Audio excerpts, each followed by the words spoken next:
Let's see more about the quick sort.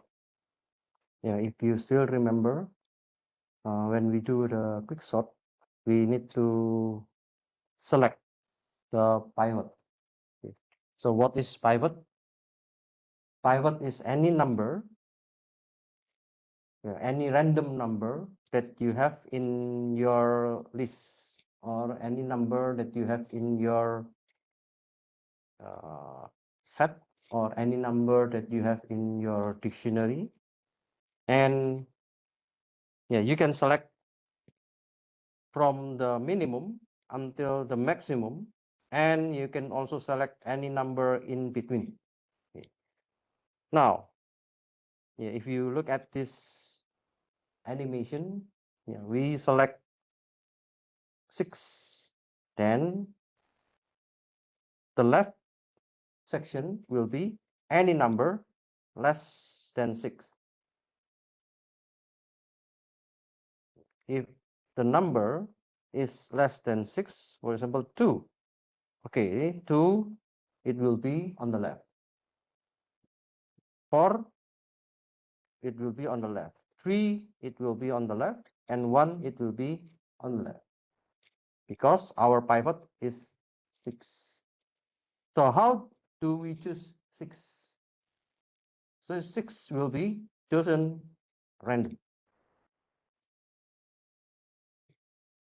So if it is random, then it means, yeah, we are not sure which number. So can we select 2? Yes. Can we select 9? Yes. Can we select 1? Yes. Yeah, because it is random. Okay. Now, the issue when you know already about this animation, okay, we learned that the worst case running time, means, yeah, if it runs and the pivot, okay, the pivot is the unique minimum or maximum. Then if we look at the example, if we select 1, what happens? If we select 1 as the pivot, it means all the numbers will be on the right or on the left. If we select 1 as the pivot, then it means no number on the left, because no number lower than 1. All numbers will be on the right. Okay. Now, what happens if the pivot is 9? What happens if the pivot is 9? If the pivot is 9, then all numbers will be on the left. There will be no number on the right. Because if we look at the rules of this quick sort,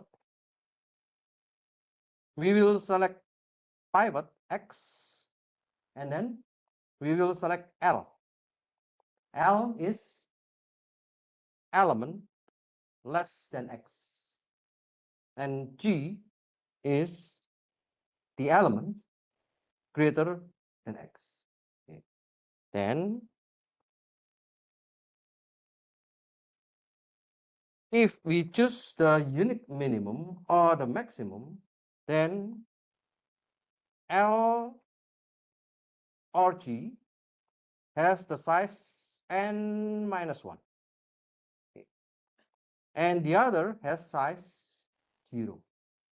That's why, yeah, if we have n minus 1, it means the running time will be proportional to the sum of this. Then the worst case scenario will be on power of 2. Okay. So you can see from this, if we have the pivot is minimum, then it will go to the right, to the right, to the right, to the right, and then this height will be until n minus 1. So if we have n minus 1, we will also do the sequence on the horizontal, then n multiplied by n minus 1, it will be n power of 2. Now, the issue is we need to find a good call. What does it mean, good call? So consider a recursive call of quicksort on a sequence of size s. So I have s is the size. So what is the size? So let's see this one. We have 1, 2, 3, 4, 5, 6, 7, 8.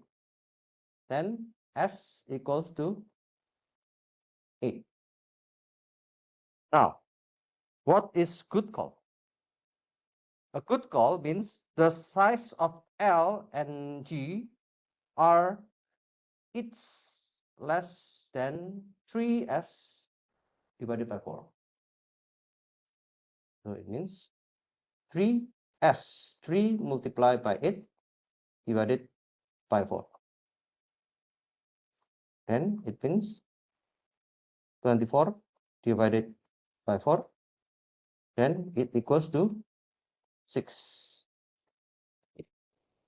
So a good call means the size of L and G are it's less than 6. Okay.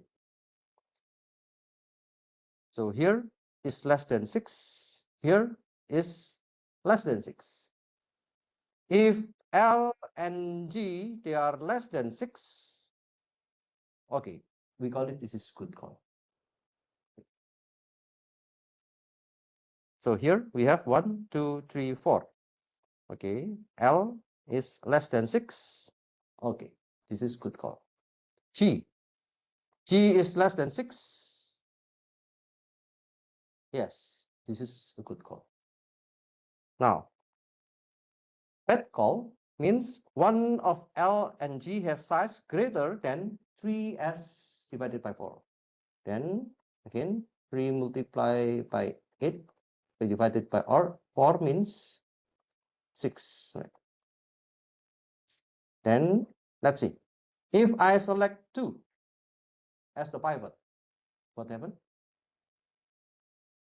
Here we have only 1.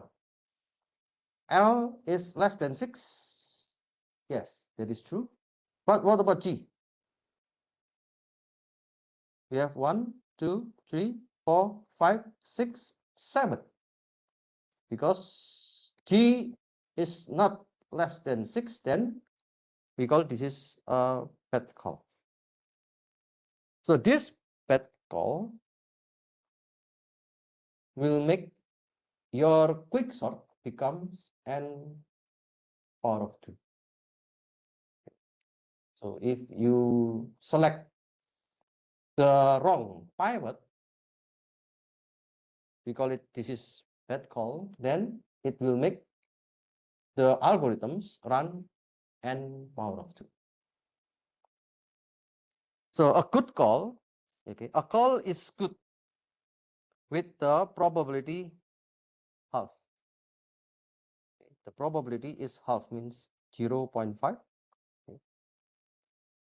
1/2 or half of the possible pivots cause good calls. What does it mean? So if you have 16 number like this one, okay, if you have 16 number like this one, half of them are good calls. How to calculate the half? So half means from here until here. So if you have 16, then half of them is 8. So if you have 16 elements, there would be possibility 8 good pivots. Okay, so we have 8 good pivots. and we have another 8 path pivot. So this we have 4 and this we have 4. Okay, so that's why we call it this is half. Half are the good pivots and half are the bad pivots. It means if you have like this number, yeah, so you need to select this number in order to get a good pivot. Or this is what we call as the good call. Okay, so the pivot will be in a good call.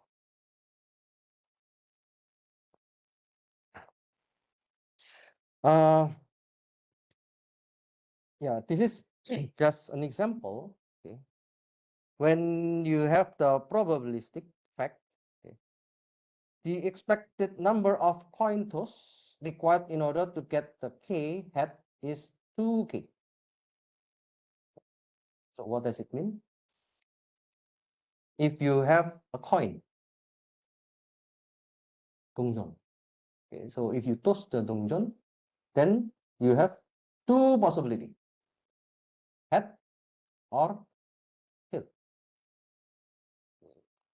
Then the probability will be half and half. So if I have K times, okay, so I have K times. So in order to get the K heads, then the expected number is 2 multiplied by K. Then this is the same with our example in this tree. So for a node of depth I, so if we have depth, okay, depth I, we expect the I divided by 2 ancestors are good call. So if you have, this is n times, so we expect that, let's try to find n divided by 2. Or yeah, here I call I divided by 2. So if you can get this is I divided by 2, then this is the good call. So let's say at the first time I have the 8 numbers. Okay. So if you have 8 depth, so the number, because of this n equals to 8, of course it will be n power of 2. So if you can get this head equals to 8 divided by 2, or at the maximum only 4, then this is good call. So the size of the input sequence for the current call is at most 3 divided by 4 power I divided by 2 multiply by n. So this is just in the mathematical proof. How we get this 3 divided by 4? 3 divided by 4, it is from the good call. 3 divided by 4. And then I divided by 2. This is, we expect that the head, okay, the head is I divided by 2. And n means the number of elements that we have. So therefore, we will have for a node of depth 2 log 4 divided by 3n, the expected input size is 1. So how can we get this one? Okay, so this is just a log number, okay? 3 divided by 4, we have I divided by 2n, okay? So this is the same with the 2 log 4 divided by 3 n. Okay, so we can get the I, okay, we can get the I by using this formula. Then if we have this depth of the node, okay, then the expected height of the quicksort tree is O log n. So if you look at this one, we have the approximately okay, log 4 divided by 3 n. Then it is approximately, it is log n. Then the amount of work at the nodes of the same depth is On. So on the same depth, On, On, On, On, On, On, On, and then we expect the height is log n. Then the expected running time is On log n. So this n log n will happen if you have the good call. Okay. So if you get a good call, then you can get n log n. If you have a bad call, then it will be O n power of 2. Okay. So do we have another kind of variant? We call it in-place quicksort. So the in-place quicksort means yeah, we can implement the quicksort in place. You don't need to have another kind of data structure. You don't need to have the tree. Yeah, we can just use the swapping.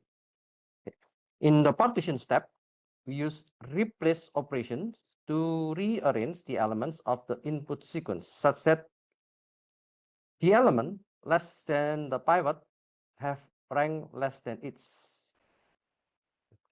The elements equal to the pivot have rank between its and k, and the elements greater than the pivot have rank greater than k. And then we do the recursive calls when the elements with rank less than its and when the elements with rank greater than k. So if you can see from here, this is the algorithm in place quicksort. S is the sequence, L is the rank of the left, and R is the rank of the right. Okay, so this is from the left, and this is from the right. The input will be S and L and R, and the output will be a sequence with the elements of rank between L and R rearranged in increasing order.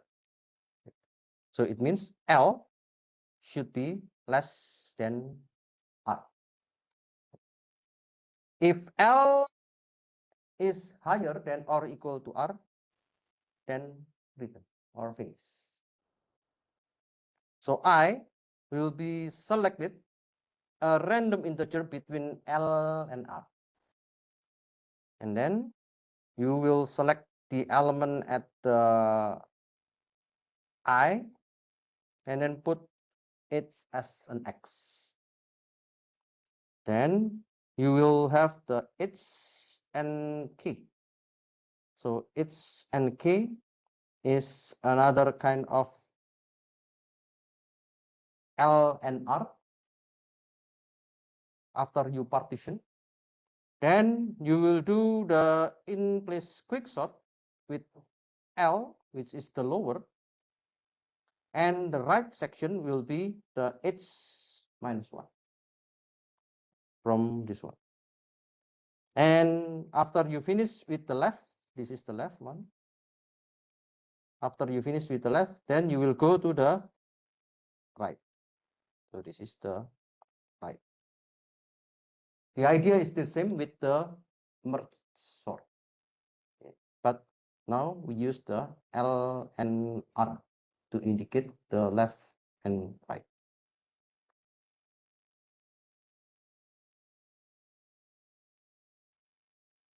So the in-place partitioning, okay, can be seen like this one.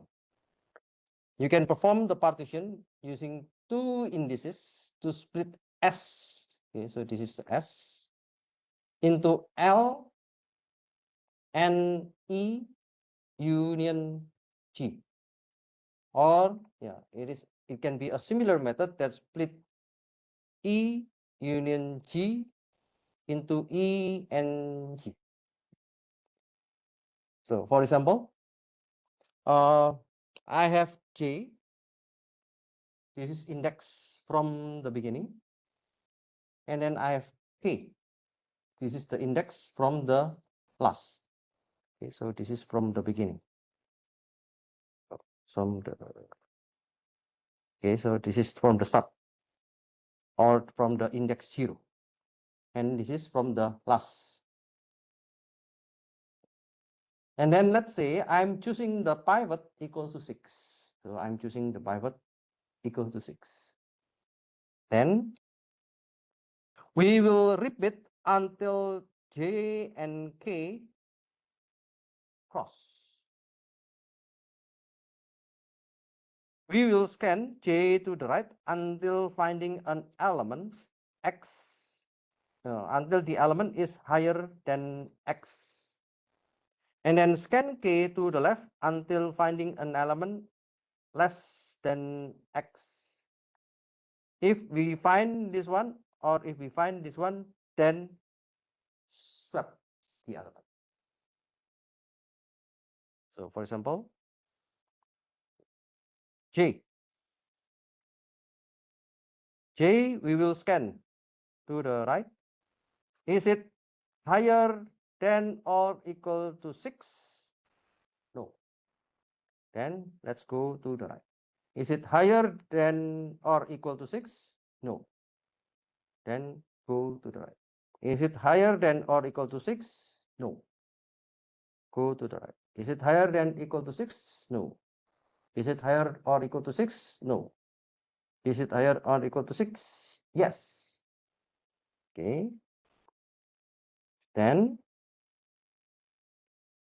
we go also from the right, the key. Is it lower than X? 9 is lower than X? No. Then go to the left. Is it lower than X? No. Is it lower than X? No. Is it lower than X? No. Is it lower than X? No. Is it lower than X? No. Is it lower than X? Yes. Then we swap this position. So now this position become 7 and this position become 2 and so on. So until J and K cross. So until J and K cross. Cross means until K is here and J is here. So we call this is the in-place partitioning.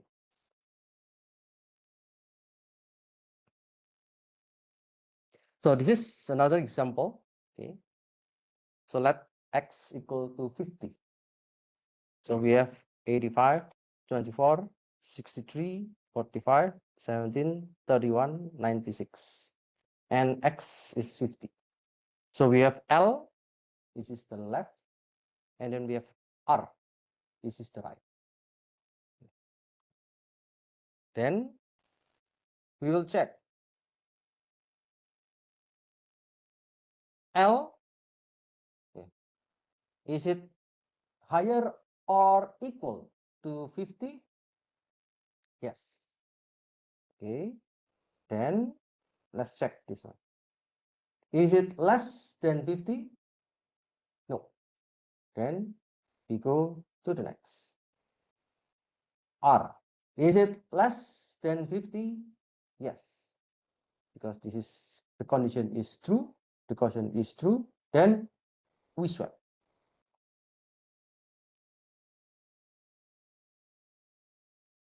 So we swap and now we have this one.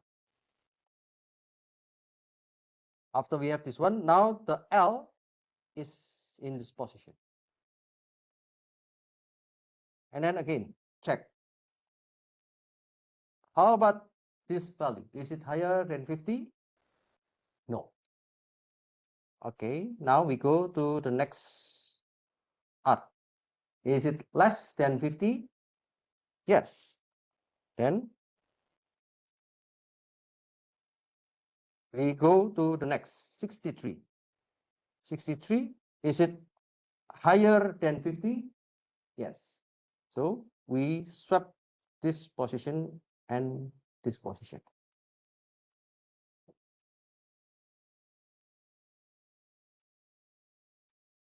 Okay, we swap this position,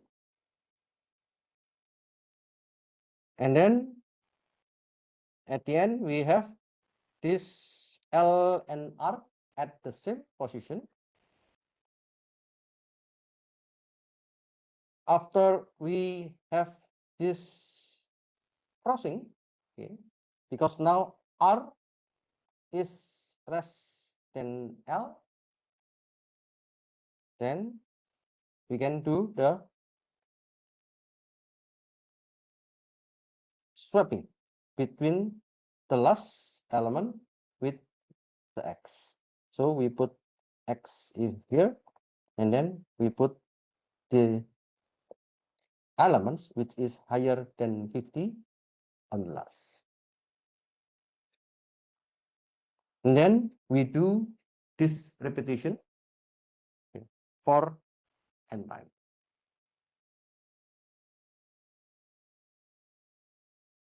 So this is the in-place quicksort algorithm.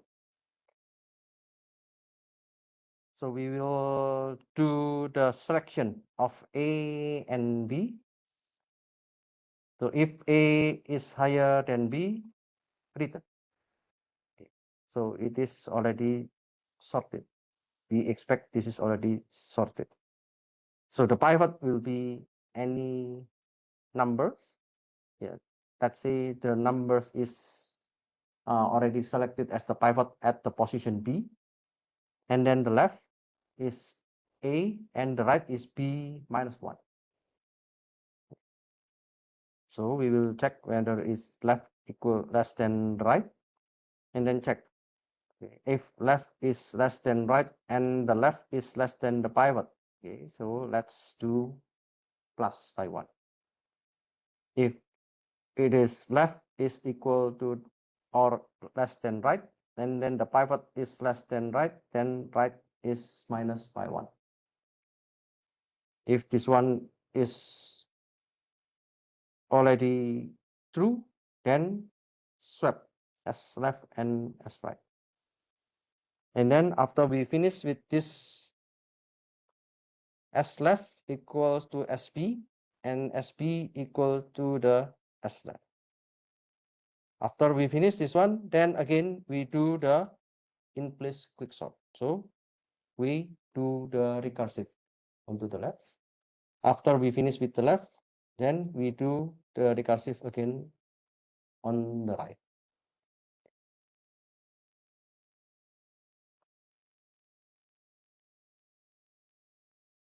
Now, if you look at this algorithm, okay,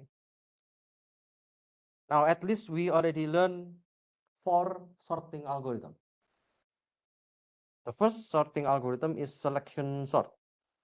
The selection sort, we have n power of 2. So it is in place. The insertion sort, it also runs n power of 2. It is also in place. It is slow, good for small inputs, and it is also good for small inputs. You already learned 2 more algorithms, quick sort and merge sort. Okay, so I skipped the heap sort. I didn't teach you the heap sort, but at the end of your final project, okay, so you need to show like this one. What algorithm do you use? And then what is the running time? So let's say I'm using the selection sort. Okay, then you will show n power of 2. N power of 2, the quick sort expected is n log n. Okay, why? we say it is expected?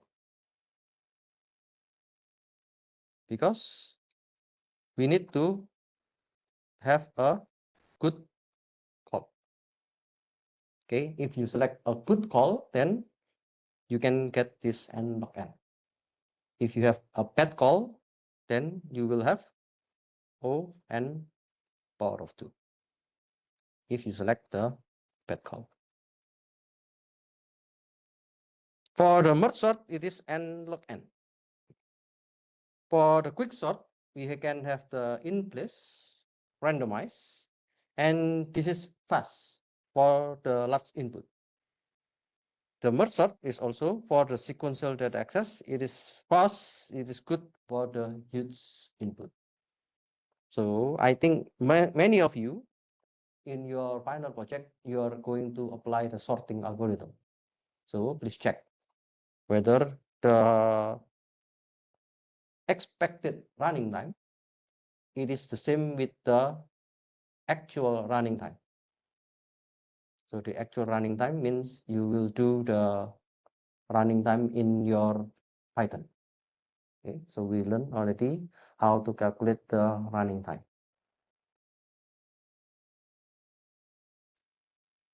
Okay, so that's all about the sorting. Any questions? If no question, then I will continue to the next section, which is about graph.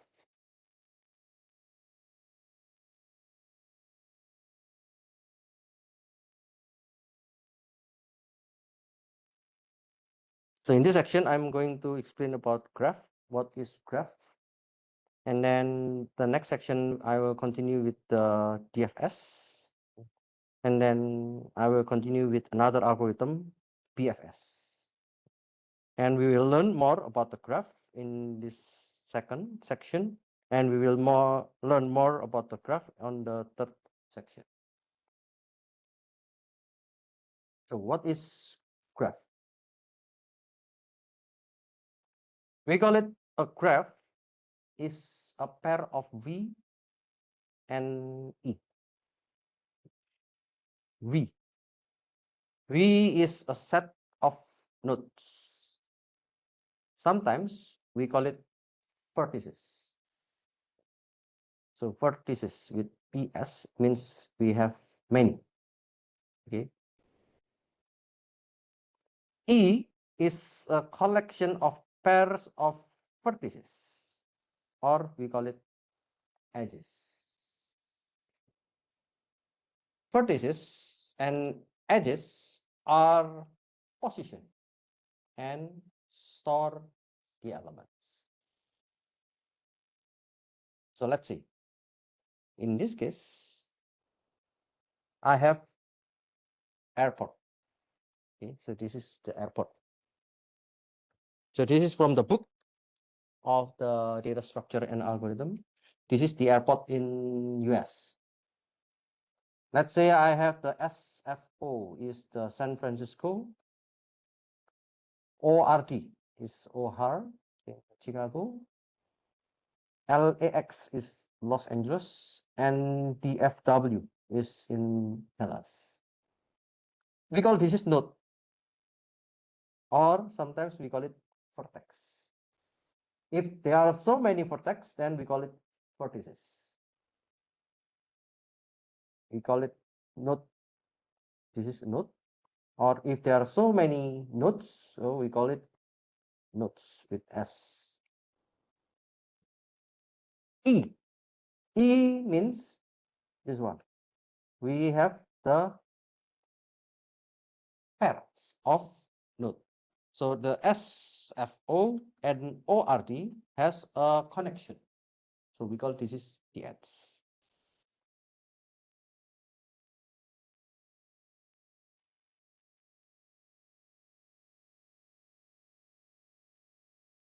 A vertex, yeah, this is an example. A vertex represents an airport.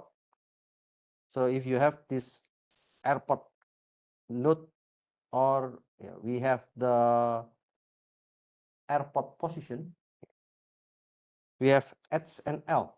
SNL means Honolulu, SFO, San Francisco, LAX, Los Angeles, and so on. So I have the airplane from Honolulu to Los Angeles. I have the flight from Los Angeles to San Francisco. I have the flight from San Francisco to O'Hare, and so on. So an edge represents a flight route between two airports and stores the mileage of the route. So here is the amount of mileage. From San Francisco to O'Hare, the mileage is 1,843. From O'Hare to PVD, Pennsylvania, the mileage is 849, and so on. Then we can represent this as graph.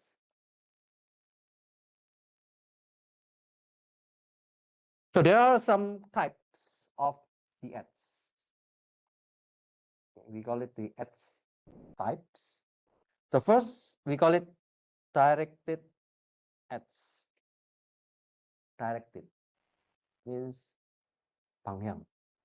We have a direction.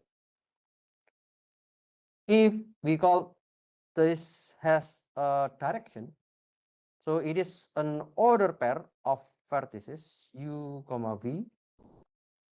The first vertex is the origin, and the second vertex v is the destination. Origin, 출발지. Destination, 도착지. Then it means if I have a flight from ORD, from O'Hare, Chicago, so this is the departure, or this is, we call it origin, and we want to arrive at PVD, Pennsylvania. So this is the arrival, or we call this is the destination. And there is a direction. The direction means I can fill in with an information. Okay, the flight number is AA1206.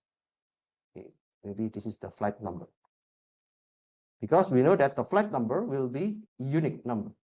So the flight number from ORD to PVD will be different from the flight number from PVD to ORD. So we have only one direction. What about the undirected ads? Undirected ad means this is unordered pair of vertices. Unordered. So it means no direction. No direction. If it is no direction, means from ORD to PVD, it will be the same with the from PVD to ORD. For example, the mileage. When you take a flight, the mileage will be same. So it doesn't care from ORD to PVD or from PVD to ORD. And we call this is undirected ads. We have a connection between two nodes, but it doesn't care with the direction. Now there is a definition, we call it directed graph. Directed graph means all the edges are directed. So if you have direction, direction like this one. So if all the edges are directed, then we call this is directed graph. For example, root network. So let's say you want to go from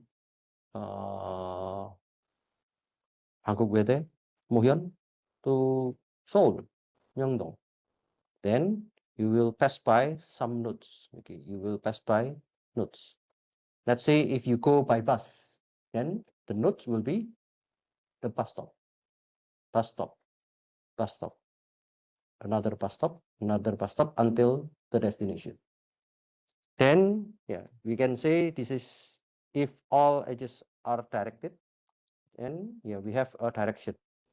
We have a direction like this one. We call it undirected graph if all the edges are undirected. So it is just a flight network. So I just want to know, is there any flight from ORD to PVD? I want to know if there is any flight from Gimpo to Busan, US. If there is any flight, then it means we can connect the node GMP to PUS Busan.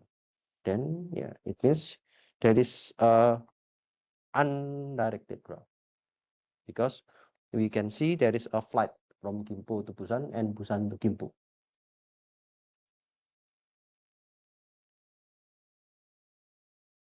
Yes, you can see some of the application, for example, the electronic circuits. Okay, if you learn about the semiconductor or the IC, they have the connection between items of the electronics. So we can also consider that as a graph. The transportation networks. So this is the Seoul subway. It is a kind of graph. It is a subway network or maybe a flight network. Okay, we can also show it into a graph. The computer networks, the LAN, the internet, the web. Okay, we can represent it as the graph. And database. If we build the entity relationship diagram, later if we learn about the database, you can see also a kind of graph.